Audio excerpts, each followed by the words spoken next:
So this is it. Does this mean that Microsoft has officially lost the console war?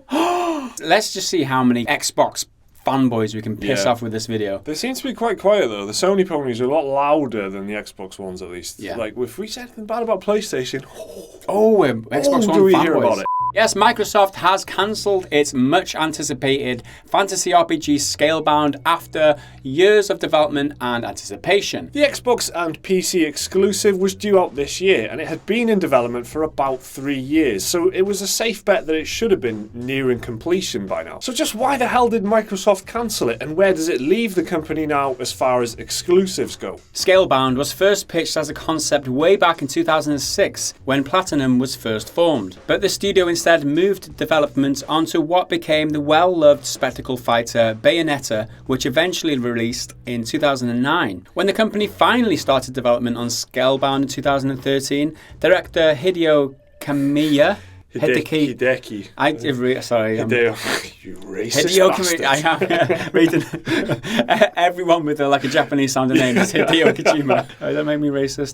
Director Hideki Kamiya considered it to be a new experience for the studio. The game was to offer a third-person action RPG experience in a fantasy setting. Players would have controlled the protagonist Drew and would be accompanied by an AI-controlled dragon called Thuban. But Microsoft announced on Monday that the game is officially canned. Several websites, including Kotaku, report that the game was in development hell of some sorts, according to sources. And Eurogamer said the development team had to take a month off work to relieve the heavy pressures of the project's workload. When those project members returned from their month off, Eurogamer said the game's development was behind schedule. In the face of game engine troubles and overdue deadlines, the decision was made to cancel the project. Microsoft has even taken to removing Scalebound videos and trailers from its YouTube channel, and they've even removed the game's official page on Xbox.com. They do not want you to remember this game at all. So where does this leave Microsoft? Well, we've got to say that they are in trouble. Scalebound was one of their big guns this year, and a lot of people will be very disappointed that it's not coming out now. Maybe a lot of people at Microsoft right now are a bit stressed. Yeah. Maybe they should take a month off and see what happens. Microsoft need to focus on games, having butchered the Xbox One reveal. TV.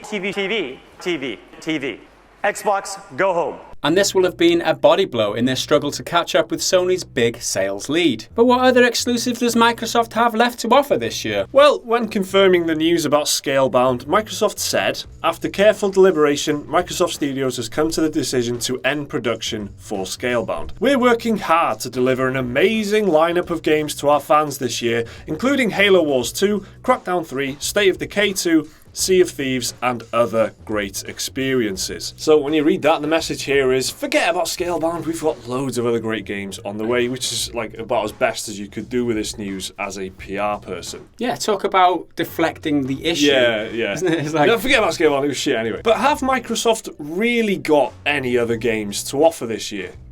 Really? rather than just say, lol, Microsoft have no exclusives, lol. Let's take a look at this list of Scalebound alternatives the company themselves offered up. Halo Wars 2, Crackdown 3, State of Decay 2 and Sea of Thieves. How many of these can you really say are going to be big AAA successes for Microsoft? Is it going to be Halo Wars 2, a sequel to a decent, if rather forgettable, RTS from 2009? Or State of Decay 2? The original was very well received and was wildly successful sales-wise, but there's no question it fell short of a AAA title, with a lower price point and a much more indie look and feel to it. Sea of Thieves looks fascinating, and any game developed by Rare will have us all interested, but it's so unrecognisable from anything else that it's just hard to piece together what the game actually is. Seriously, if you read any of the previews of the game, it seriously whiffs of Hello Games to us. Yeah, very, very vague, loose promises all over the place. Finally, there's Crackdown 3, arriving 7 years after Xbox 360's Crackdown 2. It's all about sandbox gameplay in a big futuristic city, and this time will include destructible environments. All of these titles look solid, but is it enough? Well, as much as we hate to compare, PlayStation 4 recently showed off its lineup of exclusives with a sizzle reel, and Well, there are just a few more games for Sony to actually show off this year for sure. And that was sarcasm, by the way. There's so many more games. Yeah. Microsoft have been doing a good job of clawing back into the console war after the disastrous Xbox One reveal, while Sony have made more than a few missteps themselves, like their reluctance to allow mods on Bethesda titles, for example, and offering a fairly lackluster PS Plus free games lineup. But Microsoft's lineup of exclusives is starting to wear thin now, after pushing out the greatest games lineup ever, as they kept calling it, in 2015. It's a bad time to be running out of games when you're about to release the most powerful console ever in the shape of the Xbox One Scorpio later this year. Again, in their own words, the most powerful console ever. Not shy of hyperbole, the old Xbox. Best console ever, best games ever. Well, calm down. To be fair, Sony have said that the PlayStation 4 Pro currently the most powerful console ever. Currently, asterisk. PlayStation, in comparison, has just been chugging along steadily, aside from the aforementioned missteps, offering plenty of exclusives every year and offering a slight edge in graphical performance to those who actually give a shit, but don't give enough of a shit to get a gaming PC. In a year when PS4 can offer Horizon Zero Dawn, Detroit Become Human, Dreams, an Uncharted expansion, Neo, the Wipeout Collection, Persona 5, Hellblade, and Knack 2, King 2, Microsoft need to offer more games than they actually are doing if they are to compete on the console exclusives front. Sony's full lineup of exclusives in 2017 is far bigger and broader than Microsoft's, and that is in a quiet year by Sony standards. So losing Scalebound will have been a huge blow to Microsoft, and there's no question that the Xbox One Scorpio will need to be a huge success if the company is going to pull back this generation of gaming consoles. Which you arguably could say that they have already lost, because PlayStation is so far ahead.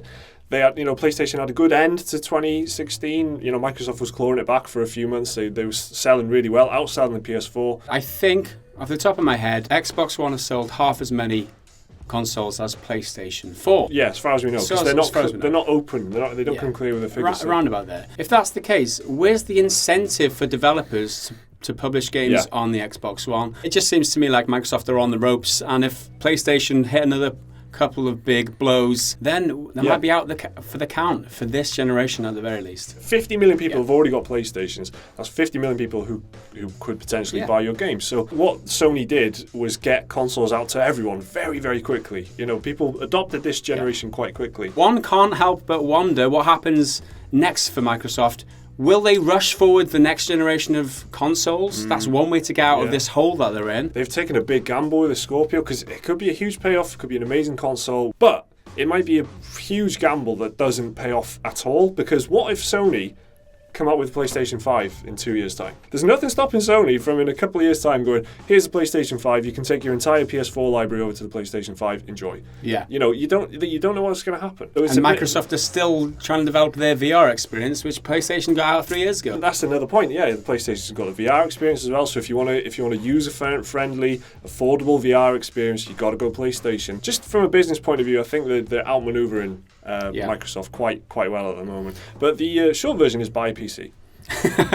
So what do you guys think about this whole news, and where does that leave Microsoft in the console war with Sony? Is there a war at all? Is it even worth talking about? Let us know down in the comments below. Hit the like button if you enjoyed the video, hit subscribe button if you're new around here, and check out some more of our content around about here if you haven't done already. We will see you again in the next video. Until then, bye for now.